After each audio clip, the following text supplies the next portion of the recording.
Giatangan ang pagbalhin kang kanhi Negros Oriental 3rd District Representative Arnie Teves sa NBI Detention Facility sa New Bilibid Prison. Matod siyang abogado, in high spirits ug naglaum ang iyang kliyente nga ma-acquit sa giatubang nga kaso. Ang detalye sa report ni Femery Dumabo. Naka-bulletproof vest, Kevlar helmet ug nakaposas. Bantay sarado si kanhi Congressman Arnolfo Teves Jr. dihang niabot sa buhatan sa National Bureau of Investigation sa Pasay kaganihang tungang gabii. Gipaubos sa medical check-up ug booking procedure si Teves.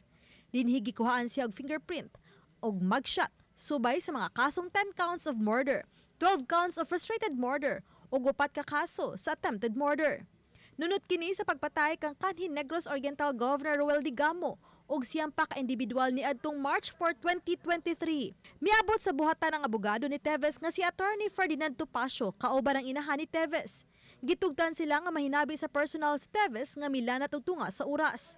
Wala matud pay gipamati si Teves ug anaa kini sa maayong kahimtang. Okay naman po, nabigyan siya ng kaukulang pansin naman ng doktor ng NBI at nandun din po yung kanyang pamangkin na doktor din po na kasama ni Mami Bubot. Gikatakda nga ibalhin si Teves sa detention facility sa NBI sa New Bilibid Prison sa Muntinlupa karong adlaw. Samtang gikalipay sa byuda ni kanhi Governor Degamo ug incoming 3rd District Representative Janice Degamo nga human sa kapinduha ka tuig nahibalik na sa Pilipinas ang gitumbok niya nga mastermind sa Pamplona Massacre. Butang nga gihimakak ni Teves. Uban ni Rod Prado, Femery Dumabok.